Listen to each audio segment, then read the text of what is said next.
चल रहे हैं एमवाई समीकरण वाला जो आरजेडी लेके चल रही थी, तो क्या लग रहा है तोड़ पाएंगे क्या एमवाई समीकरण? हम जिस समाज से आते हैं मुस्लिम समाज से, मेरा नाम हुआ MD शाहिद है। और जिस माई समीकरण की बात करते हैं वो कौन समाज से आते हैं ये उनको पहले बताना होगा। एमवाई समीकरण को तोड़े, वो बीजेपी के लिए फायदा होगा, हम बीजेपी के साथ। अच्छा एक बात बताइए, आप दोनों बोले कि बीजेपी लवर हैं, क्या कारण है?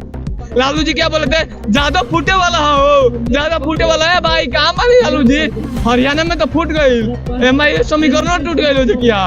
जो लोग सोच रहे हैं कि तेजस्वी यादव 2025 में मुख्यमंत्री बनेगा, तो कान खोल के सुन लिया जाए कि बिहार जो हमारी धरती है, चाणक्य की धरती है, आर्यभट्ट की धरती है, यानी बिहार जो है ज्ञान की भूमि है। और अनपढ़ को हम राजा कभी नहीं बनाएंगे। यहाँ कोई भी राजा बनेगा तो पढ़ा लिखा ही बनेगा, उसके अलावा कोई नहीं बनेगा। ये हम मुकेश अंबानी जी का घर की बात कर रहे हैं, उसमें बाप ने दवा ठोक दिया है।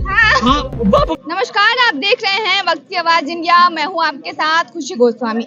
आरजेडी एमवाई समीकरण को वो साधती है और चुनाव में एमवाई समीकरण को लेके चलती है ताकि वो चुनाव में जीत सके, उस पे पकड़ बना सके। अब प्रशांत किशोर का भी एंट्री हो गया है बिहार की राजनीति में और वो भी एमवाई समीकरण को जोड़ रहे हैं, उसको लेके चल रहे हैं। अब बात ये है और मुद्दा ये है कि क्या एमवाई समीकरण टूट जाएगी आरजेडी की जो लेके चलती है और चुनाव में उसकी भागीदारी ज्यादा होती है ताकि वो चुनाव जीत पाए। और शुरू से आरजेडी एमवाई समीकरण को लेके चल रही है और इस पे हम बात करेंगे, लोगों से जानेंगे। अंकल क्या लग रहा है, प्रशांत किशोर एमवाई समीकरण को तोड़ पाएंगे? देखिए, हम जिस समाज से आते हैं मुस्लिम समाज से, मेरा नाम हुआ MD शाहिद है। और जिस माई समीकरण की बात करते हैं वो कौन समाज से आते हैं ये उनको पहले बताना होगा। दूसरी बात है कि आप समाज को कहाँ कहाँ बांटना चाहते हैं। आप चले हैं बिहार का पॉलिटिक्स करने, 2025 का विधानसभा चुनाव आना है। इस चुनाव के दरमियान में सबका साथ सबका विकास की बात करना है न, सबकी रोजगार की बात कीजिए, सबके शिक्षा की बात करके सब पलायन कैसे रुकेगा इस पर बात कीजिए। उत्तर बिहार दे रहा है और आप वहाँ गए नहीं देखने के लिए, इसकी बात कीजिए न। आप माई समीकरण की बात करते हैं तो दूसरे तरफ आप इशारा दे रहे हैं कि हमने तोड़ दिया। अरे आपसे टूटने वाला है, आप तो दूसरों का दुकान सजाया करते थे। आप देखिए, हरियाणा में टूट गया, पूरी बात सुन लीजिए, उसके बाद बोलिएगा, सुनेंगे। आप चले थे तोड़ने के लिए, वेटनरी कॉलेज में आपने दुकान खोल लिया अपना और उसी दुकान के सहारे आप तोड़ने की बात करते हैं। अरे पहले अपने आप को तो जुटिए, आप जुटे नहीं और दूसरे को तोड़ने चले हैं। नहीं, तोड़ने की बात नहीं कर रहे हैं, अपनी तरफ ले रहे हैं ना, अपनी तरफ करने की बात कर रहे हैं एमवाई समीकरण। अरे प्रशांत किशोर वो व्यक्ति है जो दूसरों का दुकान सजाया करते थे, आज अपनी दुकान खोल लिए हैं। 14 करोड़ से 15 करोड़ की आबादी है, जनसंख्या है बिहार में हमारे। अब बताइए, जनता की जन समस्या गंभीर है, शिक्षा, स्वास्थ्य, बेरोजगारी, पलायन रोकना, जो कल कारखाना इंडस्ट्री बंद है वो चालू कैसे होगा। ये कहते हैं एक बात कि हम आएंगे तो 1 घंटा में दारू चालू कर देंगे। क्या प्रशांत किशोर जी आप घर घर लोगों को शराबी बनाना चाहते हैं? रोजगार बांटने की बात करते हैं, वहाँ पर शिक्षा कैसे दुरुस्त होगा इस पर बात करते हैं। तो आप तो लोगों को घर घर शराबी बनाने का प्लान बना लिया है। तो जनता आपको, हमारा देश लोकतंत्र का खूबसूरती है, सभी को संविधान ने राइट दिया है पार्टी बनाने का, इलेक्शन लड़ने का, बोलने का। तो आप भी पार्टी बनाया है। कल तक आप दूसरे के मड़वा में नाचते थे, आज अपना मड़वा बांध लिए हैं। और 2 अक्टूबर के बाद से रोड पे कोई जन स्वराज नजर नहीं आ रहा मैडम, और न बाढ़ पीड़ित लोगों के बीच में नजर आ रहा है। पोस्टर तो हर जगह नजर आ रहा है उनका, बस पोस्टर वाले नेता बनकर रह गए हैं प्रशांत किशोर, क्योंकि प्रचार में तो माहिर आदमी है। ये 2015 में नीतीश कुमार के सलाहकार हुआ करते थे और JDU के राष्ट्रीय उपाध्यक्ष हुआ करते थे। तो उस वक्त आप काहे नहीं, आपकी सरकार थी उस वक्त, काहे नहीं नीतीश कुमार को बताया कि बिहार में कैसे डेवलपमेंट होगा, शिक्षा पर, स्वास्थ्य पर, बेरोजगारी पर, पलायन कैसे रुकेगा किए। अरे ऐसा टास्क देते, चुनावी नारा लिखा करते थे। तो चुनावी नारा वाला नेता है, सतर्क रहिए। देखिए जो आप प्रशांत किशोर का बात बोल रही हैं, इन्होंने मेरी पार्टी जो है, मैं बीजेपी को सपोर्ट करता हूँ, बीजेपी लवर हूँ, ठीक है। लेकिन जो प्रशांत किशोर है ना, एक दारू वाले टॉपिक पे जो है गलत बोले हैं। बाकी मैं दारू वाले टॉपिक पे गलत बोले हैं, वो उनका बयान गलत है, ठीक है। लेकिन बाकी सभी जगह जो मतलब गांव में जाके जनता में प्रचार किए हैं, अपना जो जनता की दुखती हुई नसों पे हाथ रखे, ऐसा किए हैं। हमको लगता है कि मतलब बिहार के सबसे बड़े अपोजिशन के तौर पे इस बार प्रशांत किशोर उभरेंगे। ये फर्स्ट अटेम्प्ट में है उनका, लेकिन विपक्ष के सबसे बड़े नेता प्रशांत किशोर होंगे। और ये कहीं ना कहीं आरजेडी को आए हैं कंधा देने के लिए, कंधा देके बिहार से बाहर धक्का देके निकालने के लिए, इसीलिए आरजेडी को आए हैं। लगता है बोल रहे थे कि लोग कि एमआई समीकरण टूटने वाला है जी। लालू जी क्या बोले थे, ज्यादा फूटे वाला हो, ज्यादा फूटे वाला है भाई, कहाँ मानी लालू जी? हरियाणा में तो फूट गई, एमआई समीकरण टूट गई जो किया। हरियाणा में क्या हुआ? हरियाणा नहीं तोड़ पाएंगे क्या? यहाँ पे नहीं तोड़ पाएंगे प्रशांत किशोर? तोड़ दिए हैं, तोड़ेंगे क्या? तोड़ दिए हैं। हाँ, उन्हीं के साथ में रह के काम करना सीखे हैं। लालू जी के में भी रहे हैं, इसके बाद से मतलब नीतीश कुमार में भी रहे हैं, तो उनके साथ जब काम किए हैं रह के, तो उनका कुछ ना कुछ अंश तो इनमें होगा ना। तो एमआई समीकरण पूरा बार लालू जी का जो एमआई समीकरण है उसको नीतीश मतलब प्रशांत किशोर ने इस बार भेज दिया है। अंकल मुस्कुरा रहे हैं वहाँ से बैठ के। अंकल क्या बोलेंगे, प्रशांत किशोर एमआई समीकरण को तोड़ पाएंगे? हम नहीं जाने हैं, हम यहाँ के नहीं है आप? नहीं, कहाँ के हैं? क्या बोलेंगे भाई? क्या बोलिए? प्रशांत किशोर एमआई समीकरण तोड़ पाएंगे? देखिए, हम प्रशांत किशोर के साथ हैं, लेकिन वोट हम बीजेपी को देते हैं। ये कौन सा साथ हुआ? हम प्रशांत किशोर के साथ हैं, लेकिन वोट हम बीजेपी को देते हैं। ये कौन सा साथ हुआ? एमवाई समीकरण को तोड़े, वो बीजेपी के लिए फायदा होगा, हम बीजेपी के साथ हैं। अच्छा एक बात बताइए, आप दोनों बोले कि बीजेपी लवर हैं, क्या कारण है? एक्चुअली बात ये कि मेरा पूरा जो है ना गांव समाज के जो लोग हैं बीजेपी लवर है, इसलिए हम ये सोचे कि अगर बीजेपी लवर हम नहीं लिख रहे हैं तो समाज के लोग कहेगा कि शायद ही समाज के लोग नहीं है, इसलिए हम समाज में रहना चाहते हैं। बीजेपी का काम पसंद आता है हमको। बीजेपी लवर इसलिए है क्योंकि सारी जो विपक्ष की पार्टियां हैं वो मुस्लिम करती है। बीजेपी पहली ऐसी पार्टी है जो हिंदुओं को बढ़ावा देने का काम कर रही है, और जिस तरीके का काम किया है, अब इसके पहले भारत की इकोनॉमी देखती होंगी कहाँ पे था, 10वें 12वें नंबर पे था। जैसे कि आरजेडी हो गई, चाहे महागठबंधन और एनडीए, बात क्या अंतर क्या हुआ? जाति धर्म यही हुआ ना, जाति धर्म का काम तो दोनों कर रही है। बीजेपी के द्वारा कभी ये नहीं कहा गया कि बीजेपी ने कभी ये नहीं किया कि हमारा जो काम है, हमारा जो आवास है, हमारा जो राशन है, हम जो भी दे रहे हैं केवल हिंदुओं को देंगे, कभी कहा बीजेपी। लेकिन राहुल गांधी जी ने, उनकी पार्टी ने, जो पहले उनकी पार्टी ने सरेआम मुस्लिमों के लिए काम किया, सरेआम मुस्लिम वक्फ बोर्ड, मुस्लिम पर्सनल लॉ बोर्ड। जब बोलते हैं लोग कि देश संविधान से चलेगा, कि तो जब देश संविधान से चलेगा तो वक्फ बोर्ड और लॉ बोर्ड क्यों लाया गया?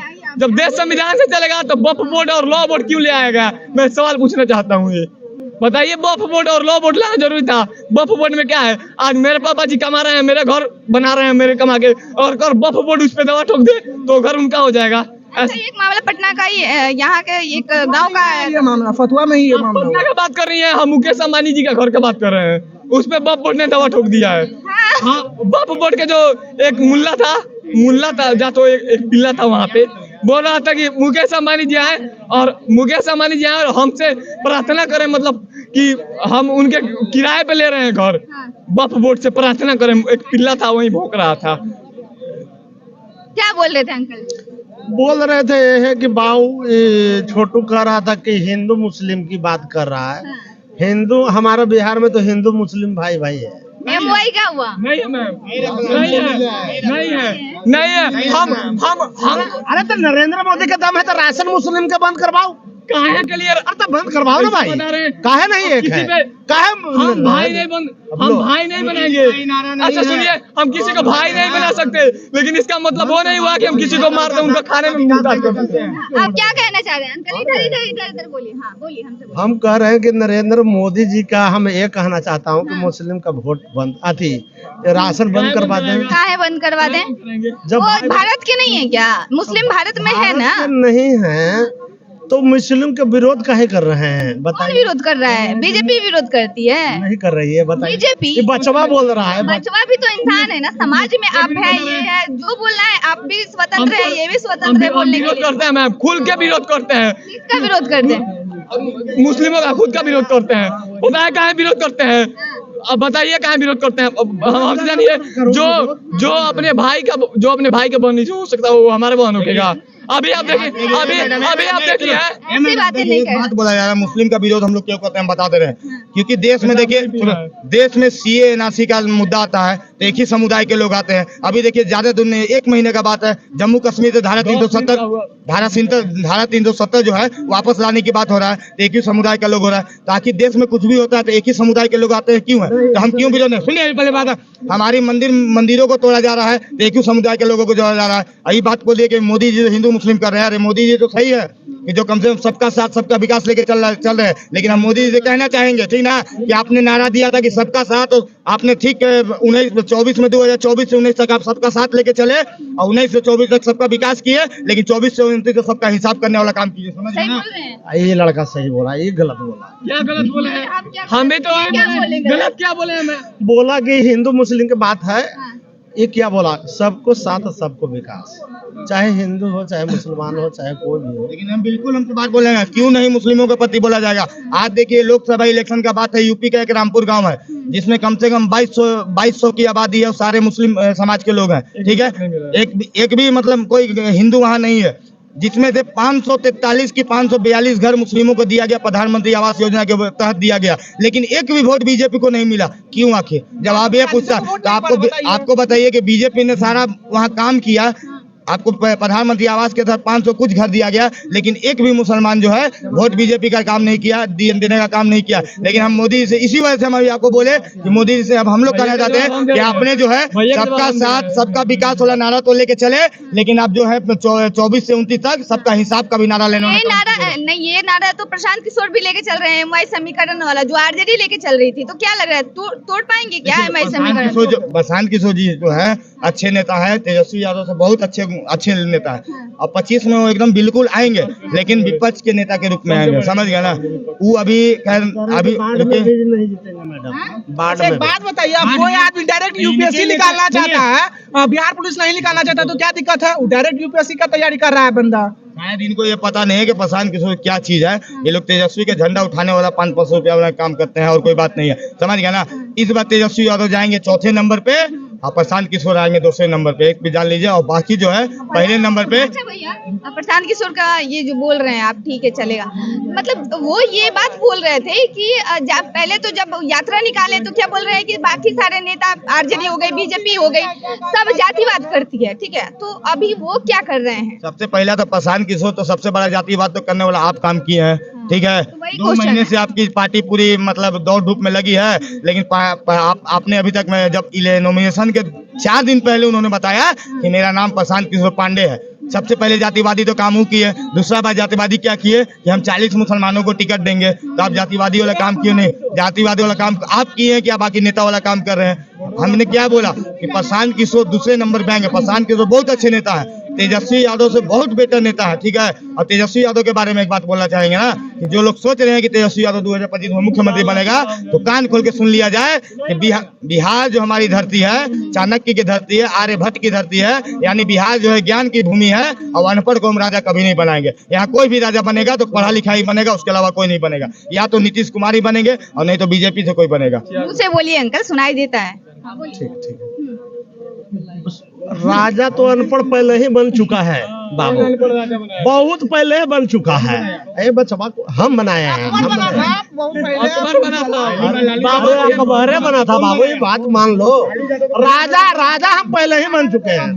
बात रह गई तेजस्वी के, इस तेजस्वी में ये कह रहे हैं कि सरकार अनपढ़ राजा नहीं बन सकता है। अनपढ़ नहीं बनेगा तो कोई भी नहीं बन सकता है, किसी में दम नहीं है कि हम सरकार बना लेंगे। आरजेडी कभी भी प्रतिपक्ष के नेता रहेगा, अगर मुख्यमंत्री नहीं बनेगा ना, प्रतिपक्ष तेजस्वी आरजेडी सब दिन रहेगा प्रतिपक्ष के नेता, यह बोल रहे वो हैं। तो रहेगा ही, है ही और रहेगा। रहेगा भी। मैं क्या अलग क्या बोले आप, कहना क्या चाहते हैं? तो हमें चाहते हैं कि न बीजेपी अकेले बना सकता है सरकार, न आरजेडी बना सकता है, न नीतीश। ये तो अभी आ रहे हैं तो कौन बना सकता है? नदी में पैरने में बहुत देरी है प्रशांत किशोर के। बिना मुख्यमंत्री का रहेगा क्या बिहार? अरे मुख्यमंत्री, अरे हम बन के बैठल हैं बचवा। नहीं, आप बताइए तब क्या सोच के बोल रहे अरे हम सोच के है बोल रहे हैं, ये काबिलियत कर रहा है कि अनपढ़ अगर नहीं बनेगा तो पढ़ल लिखल भी नहीं बनेगा। बिहार में राष्ट्रपति शासन रहेगा, पूछे ना, बिहार में राष्ट्रपति शासन अरे रहेगा। शासन तो नहीं रहेगा, चाहे नीतीश जी के कर रहे हैं और प्रशांत किशोर के कर रहे हैं। जिंदगी भर यही सोच रखने वाले आरजेडी के समर्थक बन गए, यही सब आदमी है। आप भी कुछ बोलना चाहते हैं? युवा है क्या? नहीं बोलना है, कुछ बोल रहे थे? ना हम नहीं बताइए। ना हमको कुछ नहीं बोलना है, कुछ नहीं बोलना है, ना नहीं बोलना है। बोलिए बोलिए अंकल। जो प्रतिपक्ष के नेता रहेगा वो बहुत माननीय शरणीय नेता है। प्रतिपक्ष के नेता कोई मामूली साधारण आदमी नहीं बनता है। न ये प्रशांत किशोर बनेगा और न नीतीश कुमार प्रतिपक्ष के नेता बनते हैं। इतना मतलब क्या बोल रहे हैं अंकल, ना समझ में आ रहा है क्या बोल रहे हैं? बोलिए। अंकल जी के बात तो समझ में नहीं रहा। अंकल जी कहना है कि नहीं पढ़ा लिखा बनेगा और नहीं अनपढ़ बनेगा, यानी कि बिहार में राष्ट्रपति शासन रहेगा। क्या?